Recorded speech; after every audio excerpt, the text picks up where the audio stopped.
soir, Strasbourg sur Rhin et Fukushima, 4 ans après. Voici l'actualité ce soir du 6 minutes Strasbourg, Eurométropole. Après Strasbourg sur une île, Strasbourg sur le Rhin. Voilà comment la municipalité voit la ville dans une dizaine d'années. Une ville sur l'eau, ouverte sur l'Allemagne. Et pour relier les deux, le projet des Deux Rives. Les Deux Rives, c'est la deuxième plus grosse opération d'urbanisme en France. Sur les 250 hectares, une partie est déjà aménagée avec Rive Étoile et le Heiritz. Mais une nouvelle phase se lance. Début mars, 2 consultations ont été lancées pour aménager 74 hectares en ZAC. Zone d'aménagement concertée, et pour le site de la COP, 9000 logements, 8500 emplois pour 20 000 habitants supplémentaires. Une nouvelle étape pour Strasbourg. Pour la première fois, dans l'histoire, la ville de Strasbourg va se rapprocher du Rhin. Elle va venir jusque sur les bords du Rhin, alors que jusqu'à maintenant, elle était à distance du Rhin. Elle était sur l'île, en quelque sorte.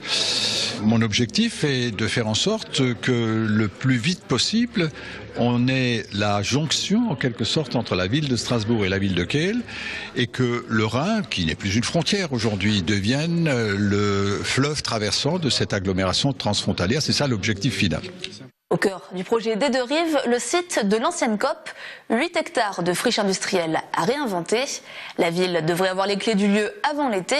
Si depuis quelques années, les projets se sont multipliés sur le site avec notamment le festival de l'Ozosphère, les bâtiments sont à rénover. Lieu culturel, salle de concert, pépinière d'entreprise, start-up, tout est ouvert. L'objectif, c'est que avant l'été, on a les clés. Avant la fin de l'année, on a le projet. Et en 2019, on a déjà une première réalisation, probablement avec la COP Musique, une coopérative musicale autour des musiques actuelles, un lieu de production, de diffusion, d'échange, de travail autour des musiques actuelles. À partir de là, l'idée, c'est de faire vivre la COP comme un lieu de croisement, d'échange, de production, de création artistique autour de différentes disciplines, mais aussi un lieu citoyen. La coopérative, la COP, c'est un état d'esprit, c'est une manière de faire, mais on va aussi trouver d'autres types d'activités comme l'économie sociale et solidaire qui correspond bien à l'identité de notre territoire et à l'histoire de la COP. Lieu qui reste à inventer, on ne l'a pas encore inventé, on va l'inventer de manière coopérative avec l'ensemble des acteurs du secteur. C'est important que ce lieu nous permette à la ville de rayonner au niveau européen, au-delà de la frontière bien sûr, et en Allemagne et au niveau national, mais qui permette aussi d'être en résonance avec la vitalité culturelle strasbourgeoise, avec l'ensemble des associations du secteur. Il faut que tout le monde s'y retrouve, il faut que ça soit une dynamique coopérative comme l'histoire de la COP nous y incite.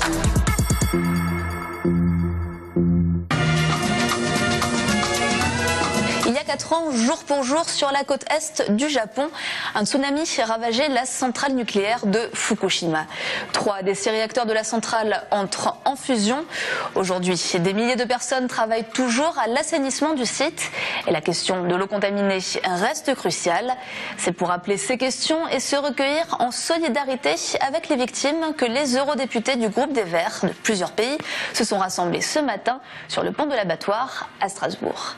Les députés européens en ont profité pour rappeler leur opposition à la centrale de Fessenheim et leur souhait de voir se développer les énergies renouvelables.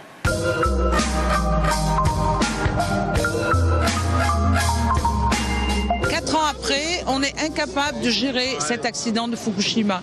Il y a une contamination des eaux qui est incroyable. On stocke plus de 600 000 mètres cubes d'eau dans des réservoirs qui fuient.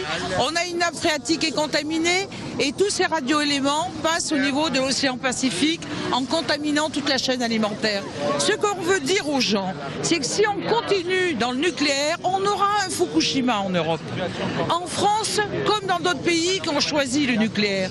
Et nous, les écologistes, on n'est pas pour la mort, parce que c'est la mort quand il y a une catastrophe nucléaire. Vous voyez, il y a un déplacement des particules, mais on est incapable de détruire les particules radioactives. Nous, on est pour la vie, on est pour les énergies renouvelables. Et là, on a plein de potentialités en Alsace. On a l'hydraulique, on a l'éolien, on a le solaire, on a la biomasse. Alors faisons des énergies renouvelables et arrêtons Fessenheim, puisque si jamais il y a un accident, eh bien, on aura un Fukushima en Alsace. Et ça, on n'en veut pas.